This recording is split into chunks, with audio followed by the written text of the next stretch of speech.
Howdy, folks. Welcome to the Hunting Stories Podcast. I'm Michael, and today we're going to hear some pretty amazing stories from Joe Giglia.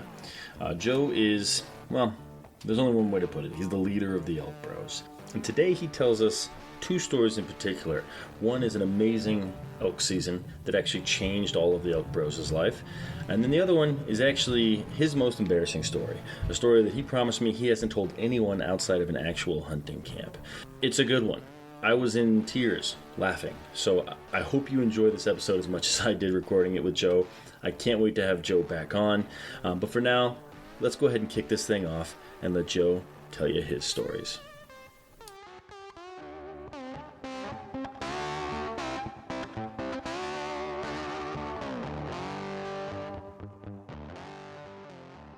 All right, Joe, welcome to the Hunting Stories Podcast. How are you?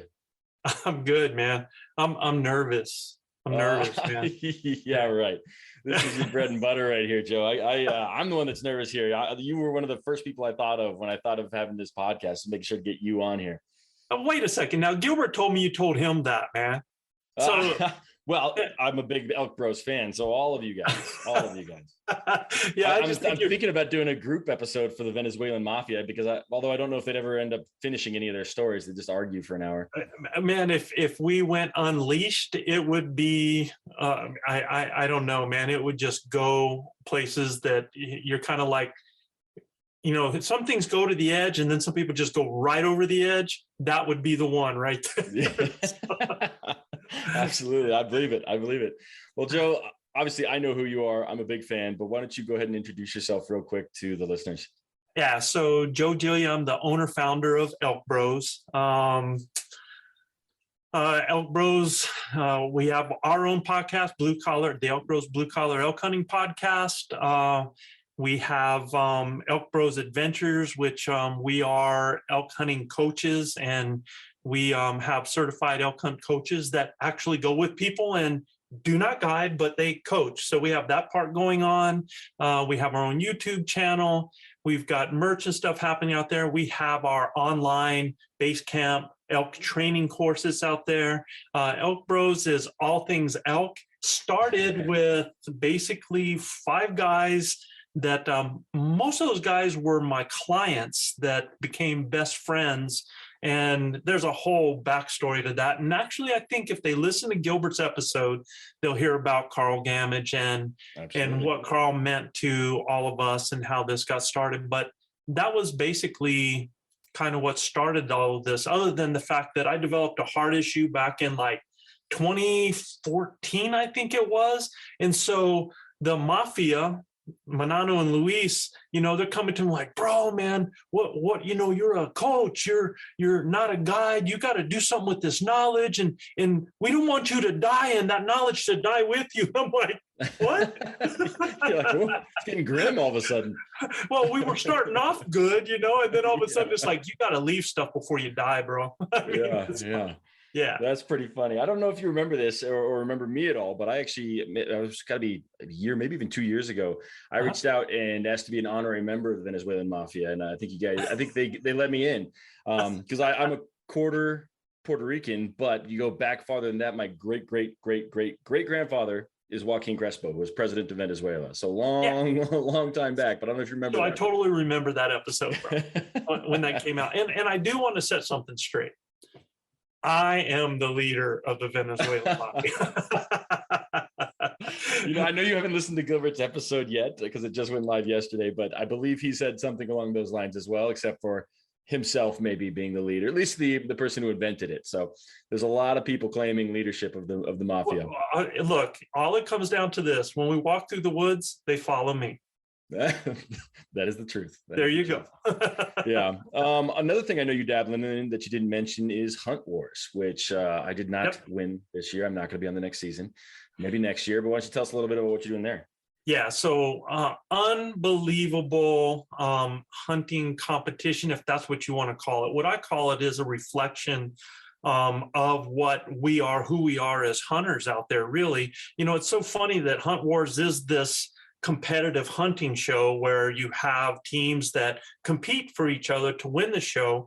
But you never have to even think about that or even bring that in the picture, because hunters, you put a group of us guys in an elk hunting camp, it's competitive. I don't care what you do, what you say, we're all going to razz each other. We're all going to, give each other a hard time. And we're all being competitive, not only with what we're doing with ourselves, but within our own self and with those animals out there, right? Absolutely. It's man against man against animal, man against nature. It's the oldest and greatest competition there is.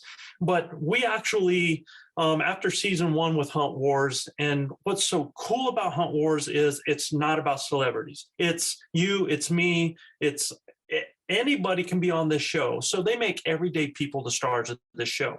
And it is showing the grind. These are real people on a real hunt, level playing field. And the ethics that are involved in this is what attracted Elk Bros. And after I saw season 1 and they had people that really didn't have a lot of elk hunting experience, that we're making a lot of mistakes day after day after day, making the same mistakes. It was kind of like Groundhog Day. And so I kind of got a hold of Troy and I was like, what if, and before these guys ever got there, got boots on the ground, they had coaching and training to bring up their elk hunting game. And then we would have coaches actually at camp so that when they go out there and they do certain things, we can continually work with them to up their game. All of the team that are out there, all of the callers, all the shooters, to make this a more, or to have better educational value. Because really the coolest part of the show is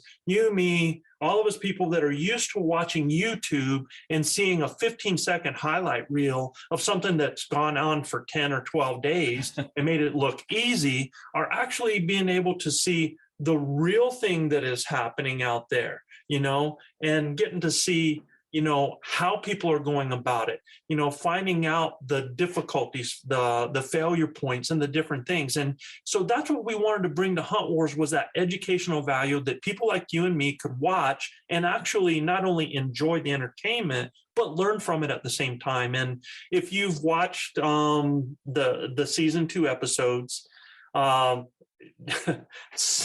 the team that just killed, the first team to ever kill on Hunt Wars, when they drew to be on that show, had 0 archery elk hunting experience, wow. 0 ground zero elk experience. I mean, I think they had hunted a rifle hunt where they really failed miserably out there one time. But as far as archery elk hunting and calling and understand behaviors, they were at ground zero. And they came in and all the other teams were kind of like, oh, okay, we don't have to worry about this.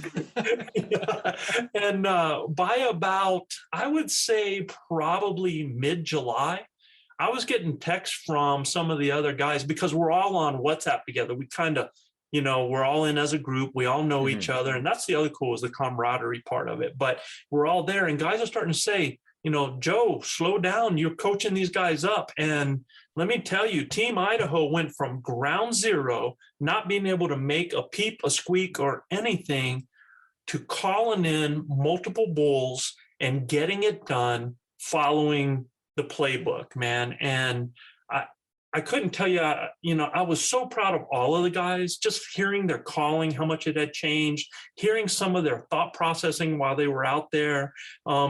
Sure, there's mistakes made. That's elk hunting. But man, to see them out there and just seeing how some of these things were processing and coming back, you could tell they really took it in and learned a lot. And it was such a cool experience. And it's not over yet.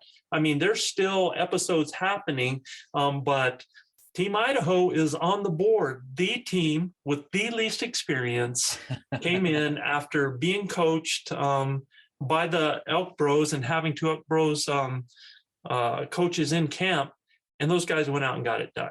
So, that's awesome. Yeah, it's so fun. Awesome. And for anybody else that's listening out there that's going, I couldn't hunt elk. I know nothing about elk. Baloney, man. It can happen. You just got to do the work And it's not about the gear. It's not about the camo. It's about what's between these 6 inches between your ears and inside here in your heart, and the persistence and determination, and go making it happen. So there's Elk Bros in a nutshell. As you can tell, I love coaching. I love elk hunting. I'm passionate about all of that. I love seeing people succeed in realizing that the parallels between whatever it is, elk hunting and life, man, that it all takes work. It all takes, doing the little things that most people don't want to do, taking it a little bit farther, putting the work in, believing in yourself, getting the skills, and then executing. So absolutely. We get emails all the time from people that listen to our podcast that say, I'm a first-year elk hunter. I listened to all your podcasts. I went out. Thank you. I got it done. And how cool is that, Michael? I mean, so cool. Yeah. I think the listeners know at this point that I'm a relatively new hunter. I haven't been doing this that long. But your podcast, the Elk Bros, it's where I've been sharpening my knife for my tools of the trade. It's my favorite place to go. So thank you for what you guys have been doing. You're welcome. The Elk Academy is amazing. If you guys aren't following the Elk Bros, get out there and do it. I'm going to put links to everything that Joe just mentioned in the show notes, and we'll let him say it again at the end. Yeah. But yeah, you guys are great. Every one of you, I laugh at every one of you, I laugh with every one of you, and at every one of you during basically every podcast. So it's a lot of fun. Yeah, what's so weird about that is it's with the guys that I have surrounding me, like Chav hardly ever says anything, like once in a blue moon, Manano. And I think Manano would say a lot more if things were in Spanish, but or if Luis didn't keep interrupting him. Oh man, between Gilbert and Luis and Manano egging on Gilbert, I end up having to play the straight man, trying to keep us between the lines a little bit, man, because we do want it to be a family oriented show. I want kids learning with their dad or mom, or I want that happening. So we try to keep it where everybody can listen to it. Yeah. And I said this to you earlier before we were recording, but you guys come more from an educational background than a lot of these other programs. Those guys are hunters trying to teach. You guys are teachers teaching to hunt. And it works really well for me. So I couldn't recommend it enough. Yeah. Cool. But that being said, let's dive into some stories, Joe. I know you have plenty. You've been hunting for a few years, maybe 2 or 3. So why don't you pick one, set the stage, let us know kind of, what you were hunting, when you were hunting, and go from there. So the story I'm going to tell about is because I like thinking about the times that I've killed. I've taken a lot of elk in my day. I've been very blessed, very successful, and it wasn't successful because I wanted to get a photo or anything like that. It's because I had to put food on the table, man. And I've been fortunate, but my stories that really ring to me are stories that I've had with other people. Those are the ones that resonate. And who knows, Michael, before we get out of here, I might tell you my most embarrassing moment that actually happened on an antelope hunt. So if we get a chance to do that. But the story that I want to tell you about, I'm always paralleling life, with what we do hunting. Well, this particular hunting trip, I call Lemons to Lemonade.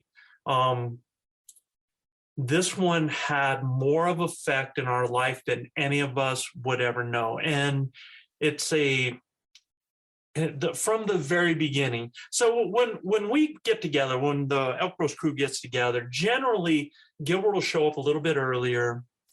He'll go out, hit the woods with me and Chav, kind of get acclimated a little bit, almost do a lot of hunt scouting before the rest of the guys came in. And we had the full cast coming in. So the Mafia was due to come in on, I believe this is on the next day, they're due to come in. And immediately, man, we're going out. We had done a little bit of scouting and checked it out, and we get up bright and early the next day, and we're going into an area where I know of that's going to be kind of a hole that when everybody else gets started and starts coming out of camp on opening morning, I know that these critters are kind of pushed this way. So I'm like, well, let's head out. And we start going, and Gilbert had borrowed his cousin's mule, right?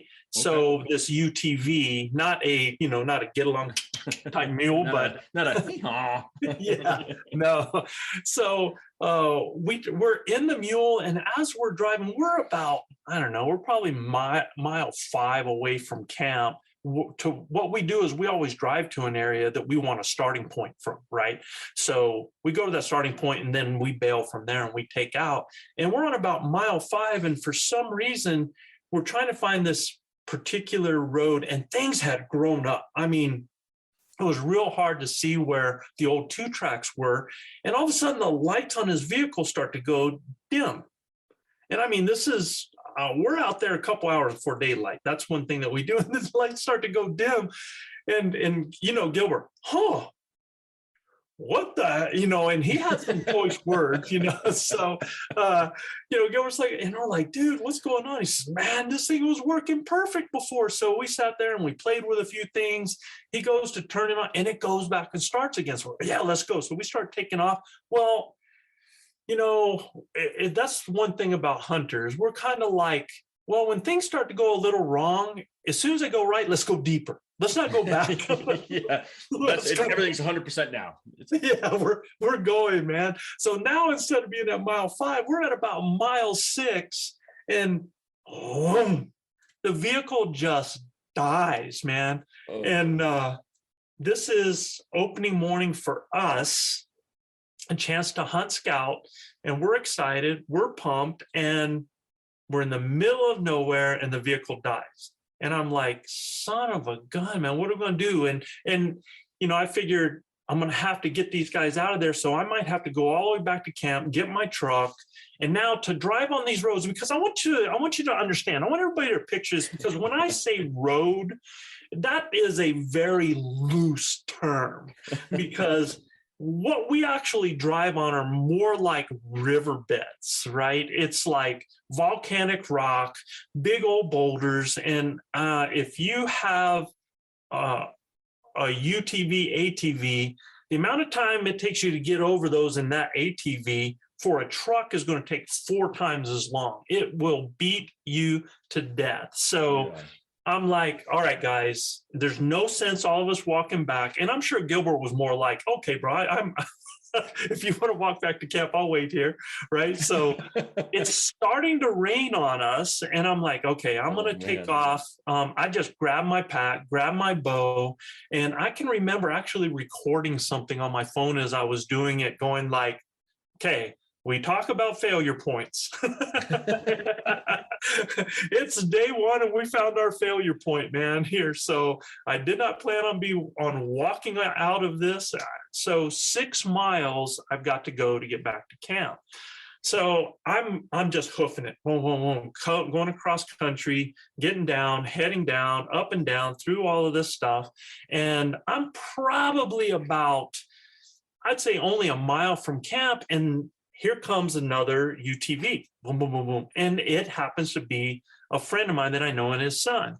And he stops and says, what's the deal? I'm like, oh man, we're broke down here. I got to go get the truck, blah, blah, blah. He says, well, if you want, jump in the back. We'll give you a ride back to the rest of the way to camp.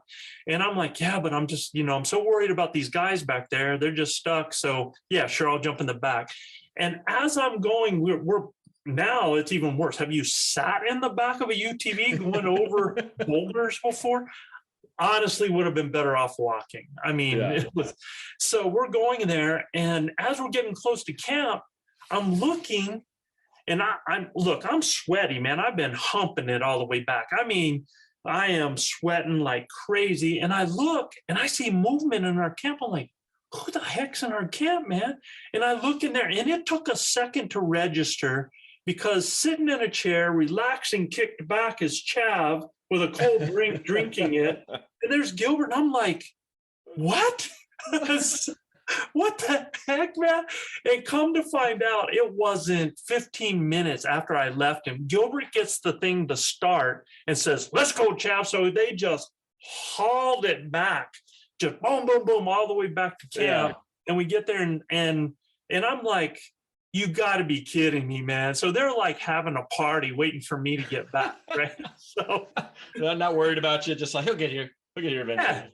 Yeah, not worried at all, man. Here, let's enjoy ourselves. We'll take a nap, have some breakfast. Joe will be here anytime, man. So I get back there and come to find out that we're trying to figure out, is it alternator? Is it this? Is that? So we're like, we're not going to be able to use this puppy. I mean, we're just not sure. We can't depend on it. So we grabbed a couple of our ATVs, and that morning was a total bust.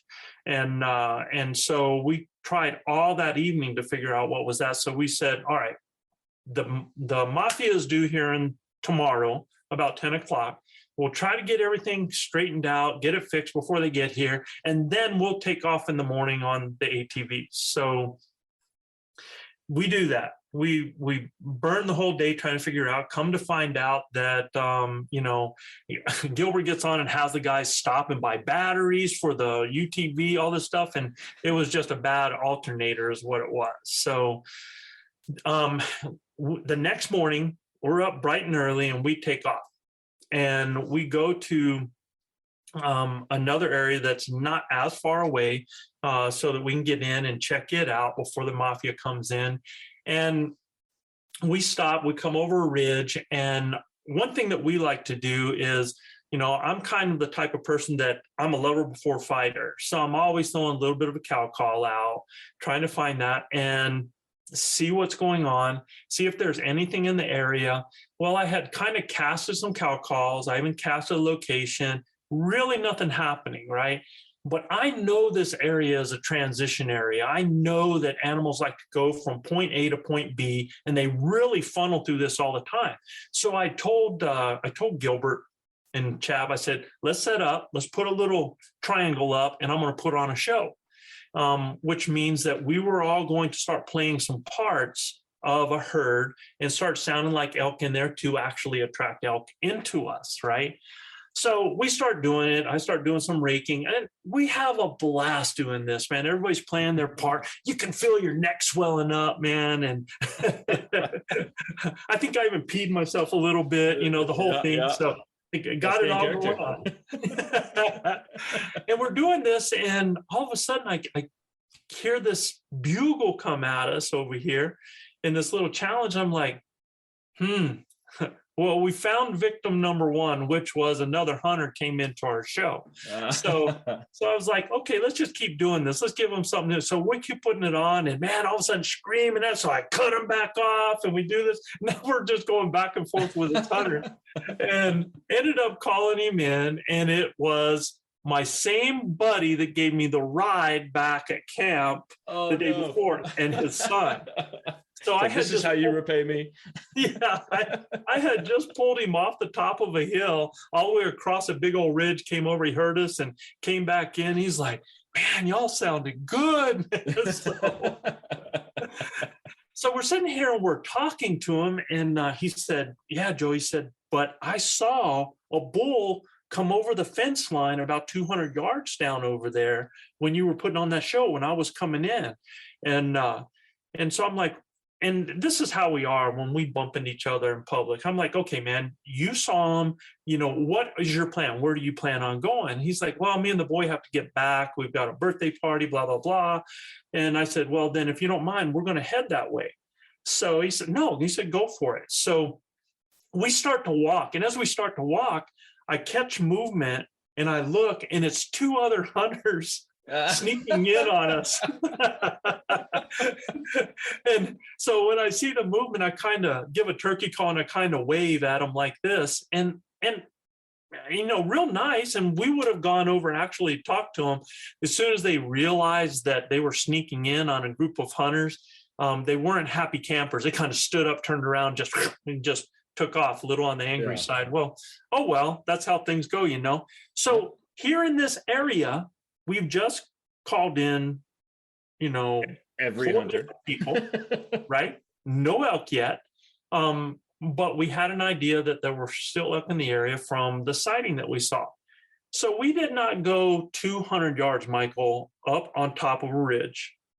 And I stopped up there and I gave just a little location bugle, like a distant one. and I get a response.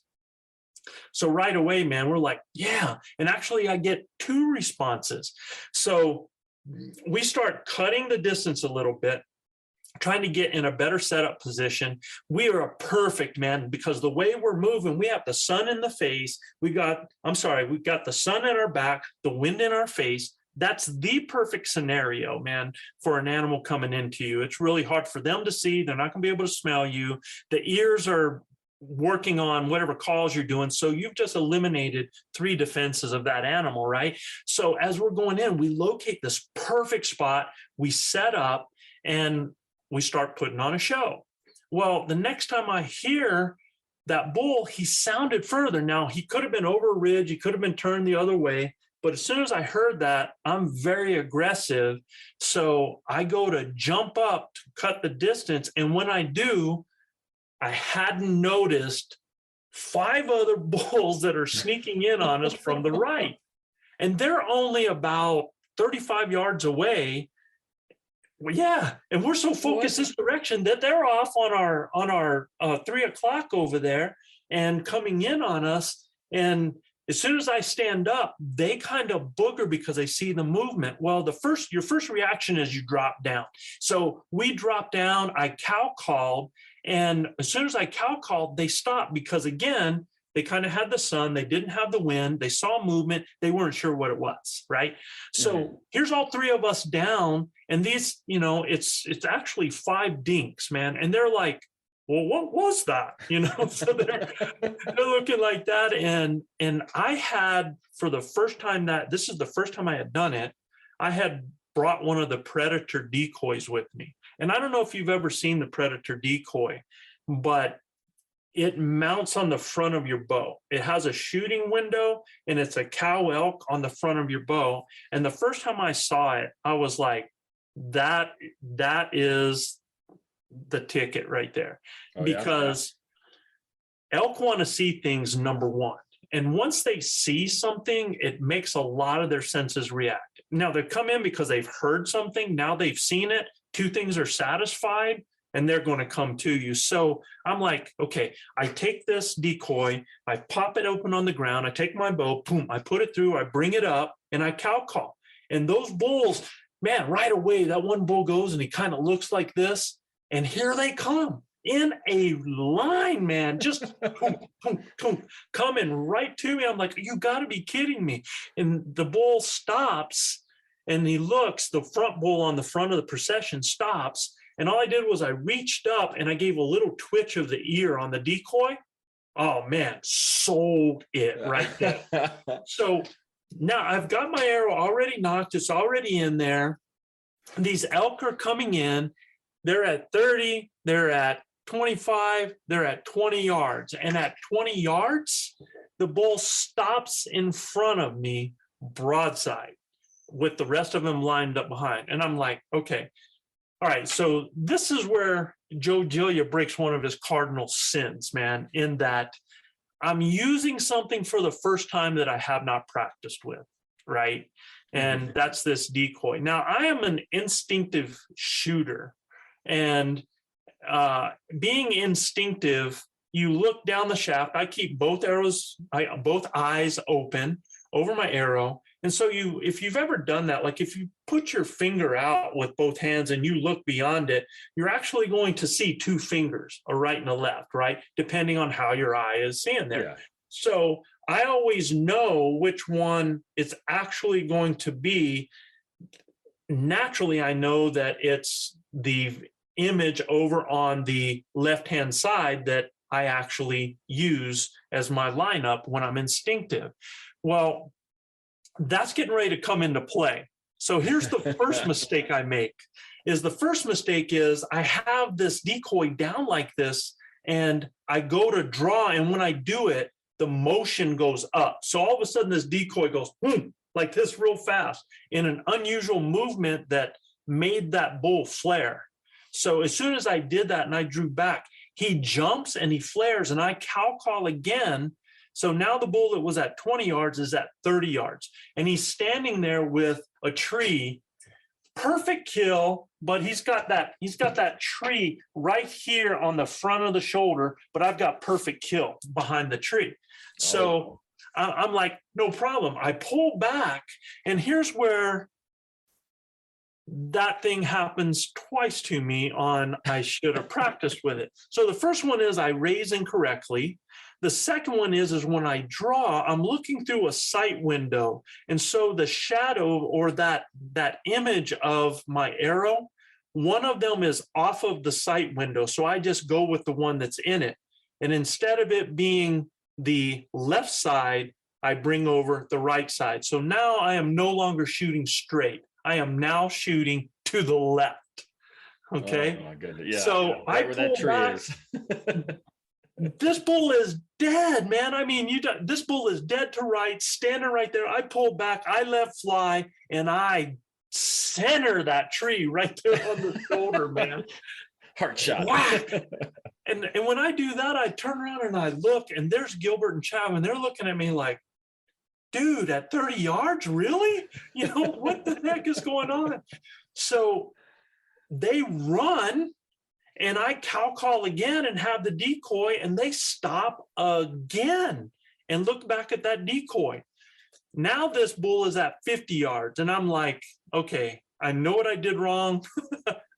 So I actually look on the other side of the decoy, get my distance using both eyes so that I know what it is. I go back into the window, I pull back, I look at that. I know what my 50 is, and I let fly. And I mean, it just goes through him so fast. That bull runs off, and he doesn't go 20 yards, man, and it's butt over teacups, man. I mean, feet go up, he's down, he's dead. And get this, there's still 4 other bulls in the area, and I have Chav and Gilbert there, you know, that they've got tags to punch. So we actually played with those other bulls for a while, and almost still with that decoy. The only problem was the blood from the bull on the ground between us and them, I think, was the deciding factor. I mean, we got them within several times, probably within 60, 65, but just didn't have that clear shot, right? Yeah. And, you know, Gilbert is aces, man. I mean, that dude, you know, Chav's not going to take a shot unless it's 40 or under. Gilbert is good out to 60, 70. I mean, that guy can drop dimes, right? Yeah. He's solid. But that's the thing I love about Gilbert, though. He's not going to take a marginal shot, and that's what we had. So here we are, we're celebrating. This is really our opening morning. We got the Mafia coming in at 10 o'clock. So we get everything, we get the bull, pull him into the shade, go down, hike back out, jump on the bike, go to camp. And here's the Mafia coming in, and they're in street clothes. And we're like, as soon as we're doing hugs, we're doing high fives and everything like that. And they go, what's going on? And we're like, dude, grab a pack. And they're like, what? Yeah, you got some packing to do, man. They're in the street clothes. Still wearing tennis shoes. Yeah, they come into camp and we have a bull down. So you know that it's going to be a heck of a hunt. And the thing is, though, is I told you that I call this lemons to lemonade, right? Is that I'm about to tell you about the most incredible hunt ever. Now, I shoot a bull. That was cool. It was a lot of fun. But that was only part of the story. And then there was a part of the story that really changed all of our lives. And so that first night, we all go, and with all of our crew, it's kind of like a wolf pack. It takes us no time to get an animal out of the mountain. So we each got hauling packs, and with meat shelves on it, we cut the critter up, we get them, we strap them on, we're in the bike, we're back, and we're at camp in no time. Well, every night before on the first night of the hunt, now this was not the first night of their hunt yet, right? But on the first night of the hunt, we have a special meal that the Mafia makes, and it has seafood and stuff in it. So just remember that. So we get this done, and the next day is the first day for the Mafia, and we're splitting up. Chab and Gilbert are going to go out, and they've got the Pennsylvania cat killer with them, and I've got the mafia with me, and so we take off and we go out. Well, that morning, I'm trying to get everything straight. It's so funny, man. There was so much that went on in this hunt. It was unbelievable. And so that was I'm sorry. It was that morning that I had to end up killing that bull. So I take the mafia out that afternoon, right? Mm-hmm. So as we go out, we're heading out and we drive to an area, and I come to a side where I can kind of call down into a little ridge area there. And when I do that, we get a response, and we play with some elk, and we have some things that happen, but things don't just go our way. So we kind of bail out and leave in that place for the next day. So now when we come out, we head back in the next day, and boom, right away, I get responses over in the area over there. So we do the same thing. We drop off, we cut the distance, we get over there, and I've got Manano and Luis with me, and I've got a couple of bulls talking on this one side. So it is thick country. And whenever it's thick, you can cut the distance close, man. Mm-hmm. And as we're going in, you can hear these bulls bugling, answering me, and we're probably within the 150 range, but it is so thick, and I feel something tug on me, and I'm like, what? And I turn around, and he goes, Joe, we're very close. We have to go slow and quiet. And I just turned around, looked at him, and I was like, screw that, Manano. Let's go, man. So I just start taking off and go over that. And he, Manano he is an incredible hunter. This guy's an incredible hunter, but he comes from a different background, like a deer hunting background, where it's important to be still and be quiet. And what I try to tell him is, not with elk, man, we got to go. So we're going down, and as we're getting close, I give a little bit of a cow call, and now we're within 100 yards easy of these elk. So I give the guys the signal just like this, which is our flying V. And what we do is when there's three of us and I'm the caller, I have them go out in what we call a flying V. So they're going to go out in front of me. They're going to split apart about 30, 40 yards and go at an angle. And this way, however that bull is going to decide to come in, if it comes over to Manano's side, that's his bull. If it comes over to Luis, that's his bull on that side. Mm-hmm. So I set up, I'm waiting for them to get in position. And once they get in position, now I start putting on a little bit of a sequence. And it sounds something like this, man. It's kind of like...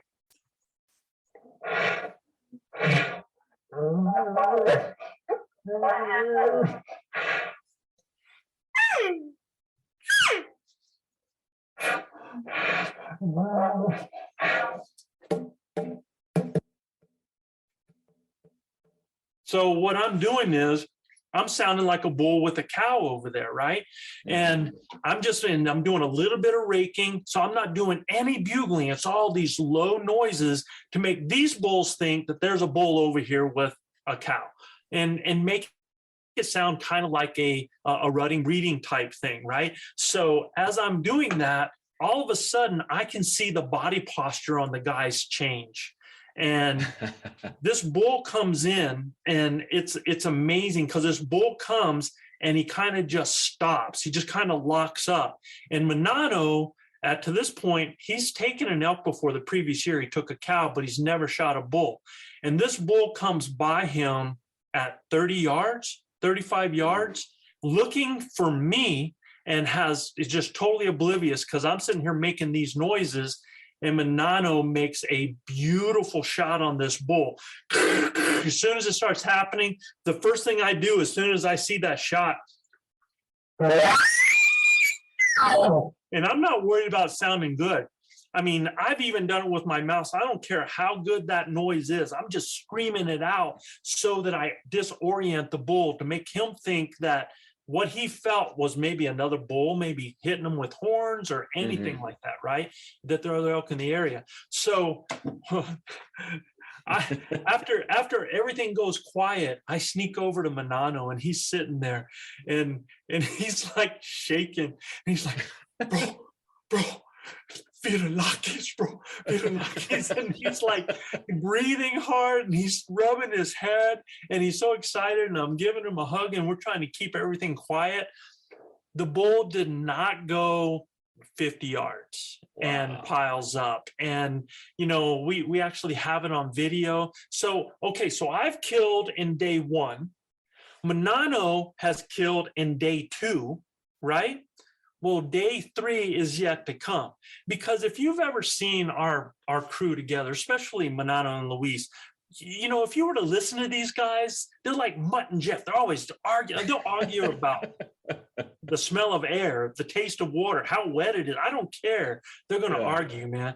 And but these guys love each other like no other, man. They're just like brothers. And if you could have seen how happy Luis was for Manano when he saw him with that bull, man, it's just special. And it's that kind of thing that really drives to my heart, And so, man, I tell you what, I'm flying through a hunt here because you've got to hear everything that's happening, right? So we go out and we take care of his, and it's the next morning. So the next morning, I've got to get these guys up, and Manano's going to play cameraman now. I'm going to be caller, and we're going to take Luis. Well, these guys are not always the easiest guys to get up in the morning, right? So Manano snores like a doggone freight train, man. I mean, and thank goodness we keep his tent, far away like that. So a lot of times in my morning, I get myself ready. I'm up really early, and then I try to make sure we get the guys going. So I'm like shaking tents and everything like that. And I'm always on them about being responsible and getting their stuff and doing all of this. And I finally get them up. We start the bike, we get everybody on, and we take off. And it's probably 2 hours before daylight. We drive back close to the same area that we've been hunting, but go one ridge over. And I really like this location because what I do is I park the bike in a hole, and then we'll hike up on top of a ridge to hunt on the other side. Well, as we get off the bike, I go to grab my backpack and my grunt tube and everything. And Mr. Responsible has left everything an hour back at camp. Oh, no. I mean, everything, man. I have no grunt tube. I have no backpack. I have no diaphragm calls like that. And I'm like, dude, and I'm like, I can't believe this, man. It was their fault. It was their fault. So I'm sitting there going, what the heck, man? I don't, how am I going to? And so Luis goes, bro, I have a diaphragm call, but I've been using it. And I'm like, whoa.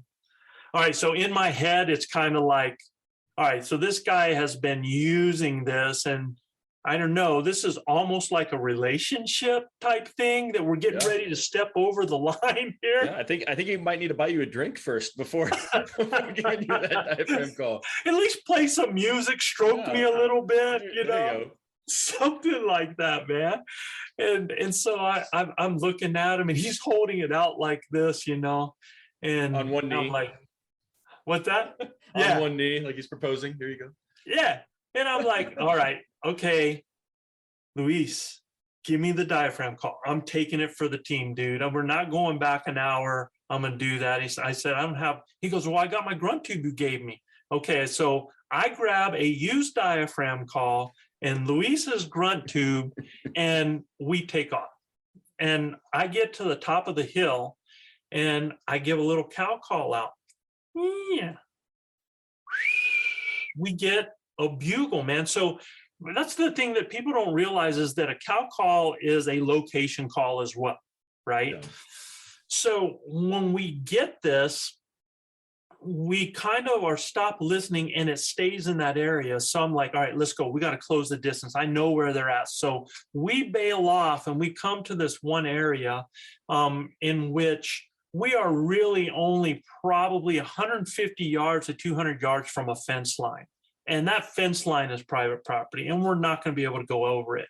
But the elk aren't there yet. They're like moving on the ridge, heading there, going to bedding. So I'm like, it's perfect. We've got the wind at a crosswind coming to us. They're going to go. I know how they're going to, they love to go here and move through their bedding.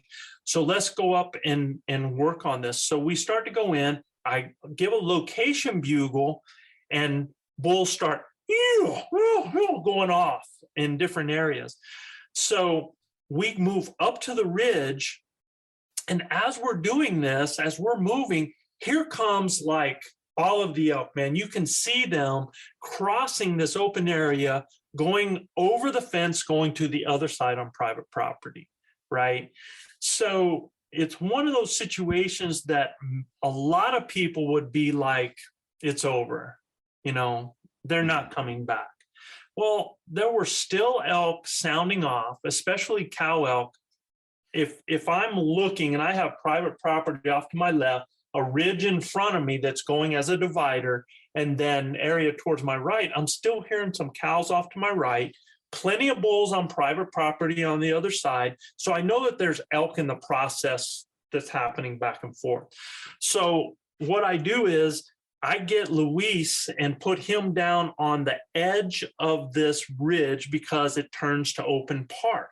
So we're in a thick treed ridge that goes down to open park and then goes for about 100 yards, 150 yards before fence line, right? Mm.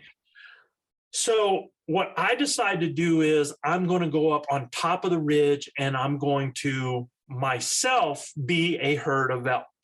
So I go up there and I grab sticks and I start doing this and I start sounding. And what I do is I start sounding like a bull with cows with some satellite bulls out there moving away from the elk on private property, not calling to them. My mindset was to not even worry about them, to make them think, or those cows think, that there was a bigger, badder bull with a bunch of cows over here on the other side. Because cows are the ones that determine who they're going to breed with. So if I could pull the cows, I could pull the bull. You follow me? Okay. Absolutely.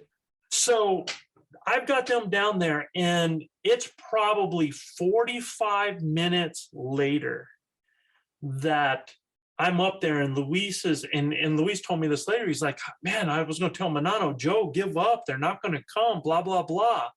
Well, as I'm up there doing this, I see a cow come out of the trees with a calf running towards that fence line. And they're kind of going, they get there, and here comes a bull back behind them.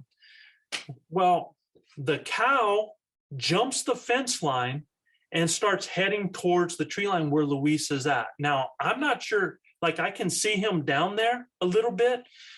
I'm not sure where these are going to go, and I'm worried about the scent line, but they keep coming. So this bull comes out of the trees, and this bull, and it's a nice bull, Michael. I mean, this is a good bull. Manano shot a beautiful bull, and then it was like the next one was bigger. And so this bull comes to the fence line, and I give a bugle and some lost cow calls up on top. And here come those cows, kept moving. The bull couldn't take it, man. He bugles first, jumps the fence, starts coming. And this is where I was so proud of Luis, because in his infancy as an elk hunter with me, before he would have froze and never moved. But when that bull comes, the bull stops in the exact position where those cows had stopped 18 yards away. But he has a aspen tree in front of him. So he's at full draw, steps out, and drills this bull. This bull gets hit, turns, and now here's the thing about elk. Elk will always run back in the direction that they came, along the exact same trail. So this bull is heading for the fence line that he just jumped over. And probably 20 yards before he gets to the fence line, you can just see his head go down, his butt go in the air, and boom, down. I mean, Wow. within seconds, man. So we have now 3 bulls down in 3 days, archery, that have all died within 15 seconds. Wow. Okay. Hell of a trip. Unbelievable, right? Yeah. Unbelievable. Well, so leave some for the rest of us, Joe. well, we're not done, man. I know. So I had a feeling. What's so funny is we go back. Now we have all of these guys that have tags filled. So we're going to start working on Brendan and Gilbert, right?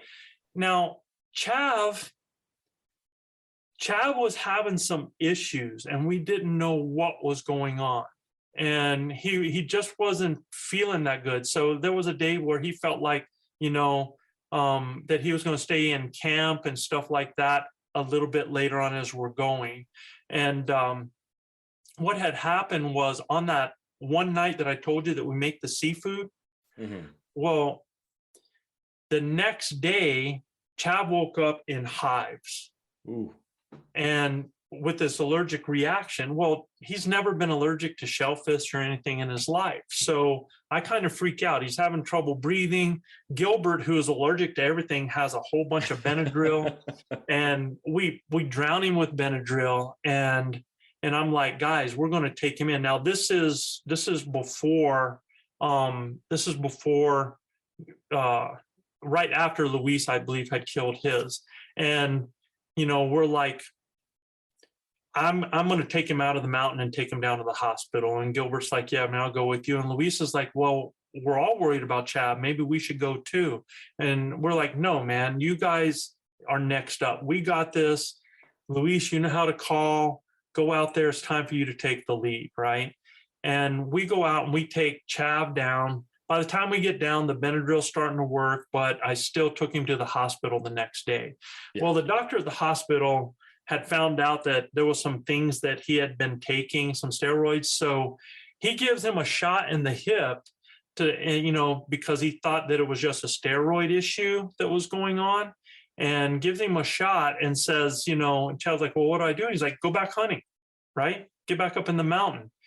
Well, I just want to tell you that incident, because of what happened in that hospital, after our hunt is over, we end up getting back home and Chav started to have more issues. And so my sister-in-law takes him to the hospital. The same ER doctor is there and realizes that this is something more than what he thought it was. So he asked Chav if he wanted a CT scan, and Chav's like, well, I tried, but my insurance won't allow it. And he's like, it doesn't matter, dude. This is a hospital emergency room. I can do what I want.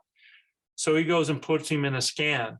Well, that's where this epic hunt was so life-changing, is that night of seafood saved Chav's life, because that second round of going to the hospital after the scan, which the doctor wouldn't have done if he wouldn't have seen him the first time, we find out that Chav has cancer, which ended up leading to an incredible nightmare and yet God's blessing of a journey. So my brother-in-law, who I call my brother Chav, ended up by Halloween with stage 4 cancer throughout his body.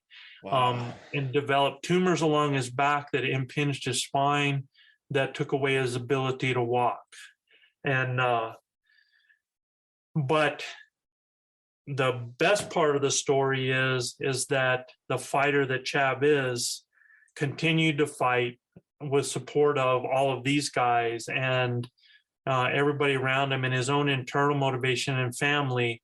And today, that was Halloween of 2019. And today, Chav is cancer-free, walking, and was on his first hunt back out in the mountains last year. Had to be in a blind because he's still working on his walking, but he was back out in the mountains. So this will be his That's awesome. second year back out. Oh, dude, it's unbelievable. So elk hunting not only changes lives, this particular trip of lemons that we have turned into lemonade saved Chav's life. Yeah. So after we got him back from the hospital, and here's the crazy part was he was not at 100%. This guy had things going on in his body that he didn't understand. And yet when we took Gilbert out for his hunt, Chav was right there, right? Of course. So we go out, and this is day 4. We go out and we get into an area. I come to the top of a ridge, again, looking into a bowl. I'm casting into the bowl, and I get, and we've got a calf that's running into us. Well, when a calf comes running into you, you know that there's a herd somewhere in the area, right? That, he's just trying to find, where's mommy, where's aunt, where's uncle, right? So we're trying to work to find this, and we decide, okay, let's take a break in this one area. And we hear a bugle coming from the top of this one ridge that these guys had already climbed 3 times prior in the days before. And they're looking at me like, again? We're going to go up this friggin' thing again? And we're like, dude, that's where the elk are. That's where we're going, right? And so we start heading up there, and we get up on the top of this. And now where we're at, again, we're on a ridge with private property not too far off. I can't see the fence line, but it's not too far off. And we're hearing screaming elk. I mean, multiple bulls on the other side in the private property. So again, I went back to putting on a show, right? So I became my own herd, and I started moving away, not to, I'm moving away up on that ridge like I'm going away. And then I came back to what I call the cow pickle. I came back with lost cow calls and just screaming these obnoxious cow calls, man, over and over and over. And I'm doing this and doing this. And I'm like, man, I don't know, man. I don't think anything's coming in. And Gilbert's like, Joe, man, I think I hear something down in that wallow. He said, I think something's coming this way. And I'm like, okay, dude, let's see what happens here, right? So I kept on working it. And this bull, and people say an elk won't come uphill to you. This bull jumps the fence somewhere down there, comes directly up the hill. I'm off to the side filming. I have Chav and Gilbert off to my left. Bull coming up, I see horns coming over the hill. And when he comes up, he is looking for that cow in the trees. And he comes and he stops frontal at 30 yards, right? Wow. I'd say it's 30 to 35 yards. And we're in the trees, and that bull is just stopped. Ears like this. You can still hear some other bulls in other areas that are going off. And he's looking for that cow. And he's just standing there. And I'm like, I know what's going through Gilbert's mind. Gilbert's like, frontal, should I take that frontal? And I'm so glad he didn't, because he also knew that was a dead bull. Mm-hmm. That bull standing in front of us at 35 yards, frontal, and really no place there wasn't anything around to get in the way. We had trees there, but Gilbert had a sight that he could get through. And I'm just waiting for that bull to get bored so that he can turn. 8 minutes later, we have it on tape. That bull is still staring at us. And all of a sudden, I think off to the side, Brendan had flashed the decoy and a bull bugles. And now this guy has already screamed a couple of times in our faces looking for this cow, trying like, come to me. And I mean, it is so daggum tense, you could slice the air, man. Yeah. I mean, I don't know if anybody's ever had a bull in front of them that you're waiting for a shot and you're hearing, doo, doo, doo, doo, doo, doo. Your heart is beating, you've got your breath coming out. It's kind of like one of those types things. I could swear I could hear Gilbert breathing over there, man. And Chav is over there on the side, and Chav is clicking, trying to get the range on this booger to make sure he has it right. Well, that bull decides to turn, and as he does, I scream a bugle. He locks in broadside, looks at me, and the arrow is off, man. And I kid you not, I have this on video. This bull runs, his rear end slides down a little bit to stop. He comes back up, he wavers, and he falls over. Within 9 seconds, we have number 4 in 4 days down on the ground. Unbelievable, man. I mean, the most epic hunt you could ever imagine. And you know, we've had a lot of hunts like this. You know, we just got back from Colorado last year, 3 out of 4. You know, our camp has traditionally been over 80%, you know, with guys taking elk. I mean, we have such a cool crew. Guys are so patient. They believe in the method. They believe in me. And we go out and we just really get after it to get it done. Now, when we walk up to this bull, Manano's bull was nice. Luis's bull was big. Gilbert's bull was a hog, man. It was just, I mean, it's like every time we put one on the ground, it got bigger like that. So, yeah, so that hunt there was probably one of the most unbelievable, most memorable, just how everything went down. And then the fact that what happened with Chav, you know, with everything with that kind of marked that. And the following year was the first time, and it was my 38th season. And it was the first time ever hunting without Chav at my side, because he was, you know, recovering from cancer. Okay. So I promised you a little laugher at the end, bro. All right. I can't wait. I was worried I'd have to do something special to get you open up about it. So let's talk Joe Giglia at age 24, maybe, hunting antelope with bow. And if you've never hunted antelope with the bow, man, let me tell you what, you think you walk-a-lock elk hunting? Oh my gosh, it's unbelievable. So we're stalking animals, we're doing different things. We're in an area called Tres Piedras, 3 Rocks, you know, in New Mexico, and it was a great place to antelope hunt. And I'm not going to give all of the details of this story because it'll go long, but oh my gosh, the things that Chav and I would do out there, and the things that we would see, you see the craziest things on an antelope hunt. I mean, you see guys on bike trying to go over volcanic rocks with a decoy on the front of their bike. We look up one time and there's guys dressed in antelope pajamas trying to stalk antelope, right? Do not do this at home, y'all. I think I've seen Randy Newberg with like a foam antelope hat on top of his head on some of his videos. Yeah, I've seen those too. The be the decoy, right? Yeah, that sounds like a bad idea to me on public land. Oh my gosh. And so I thought other people were like ridiculously crazy, right?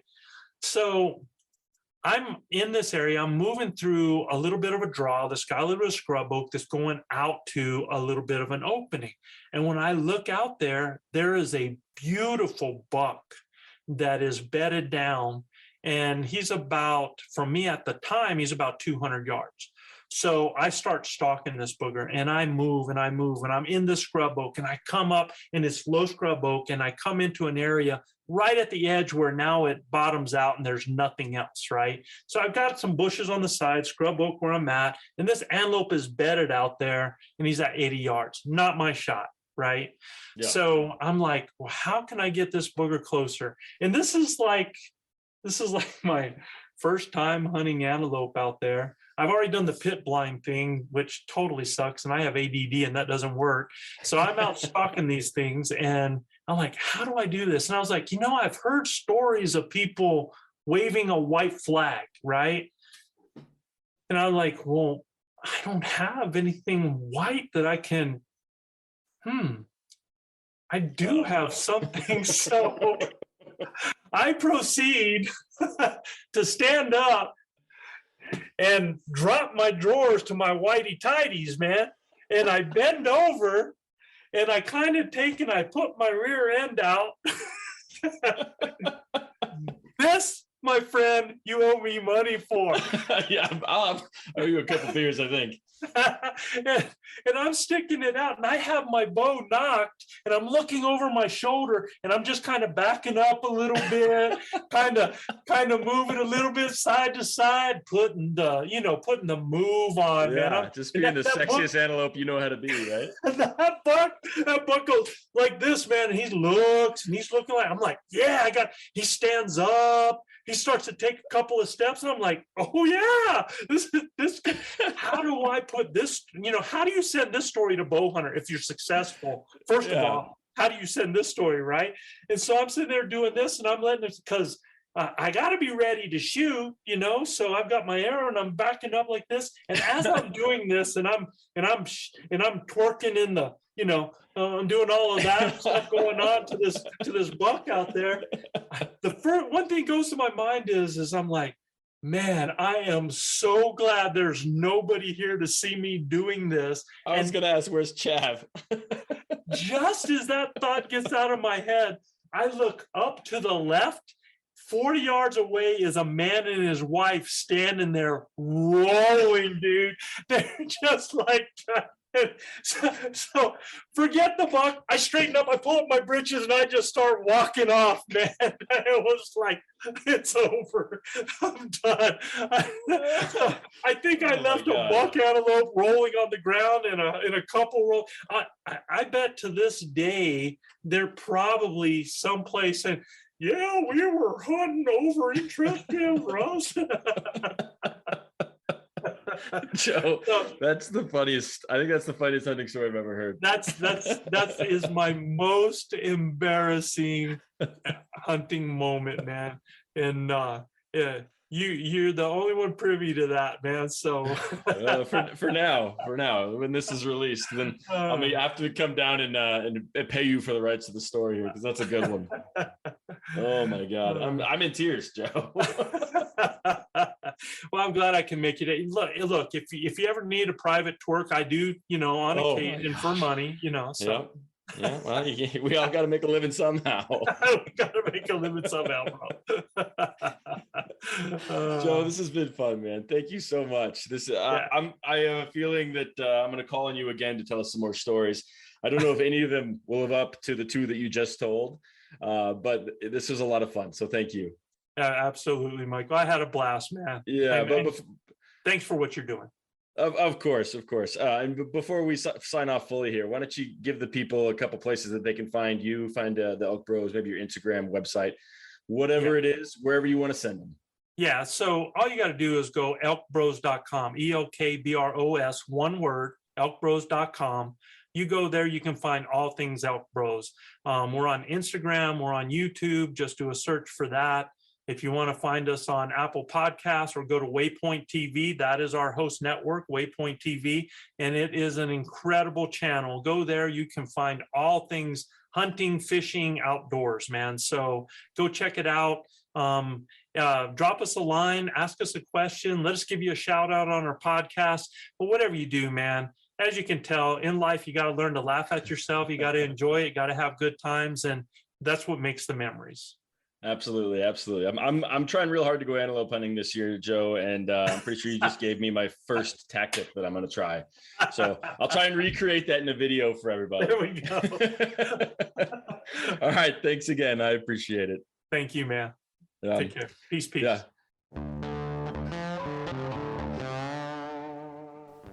All right, folks. That's it. Another story, a couple stories in the books. I want to thank Joe so much for coming on the show and for being so vulnerable and telling us that amazing antelope story. His elk story is absolutely phenomenal as well, but that antelope story is going to stick with me. I don't know the last time I laughed that hard. So I hope you all enjoyed that story as much as I did. That being said, give the Elk Bros a follow. I've put links to everything that they do in the show notes. It's the best place to find it, but you can go to their Elk Academy. You can go to their podcast, their website. They've got some products. Everything they do is amazing. So make sure you check out Joe and all of the Elk Bros. Beyond that, favorite podcast app. Apple Podcasts, Spotify, Amazon, whatever it might be. give us a like, give us a follow, share the podcast with your friends. We want to make sure that these hunting stories are being heard by as many people as possible, and that as many people that have great stories out there are coming to us to share their stories. So thanks again for tuning in. Really do appreciate it. Joe, thank you so much. I loved every minute of this one. Now to all you listeners, go out there and make some stories of your own.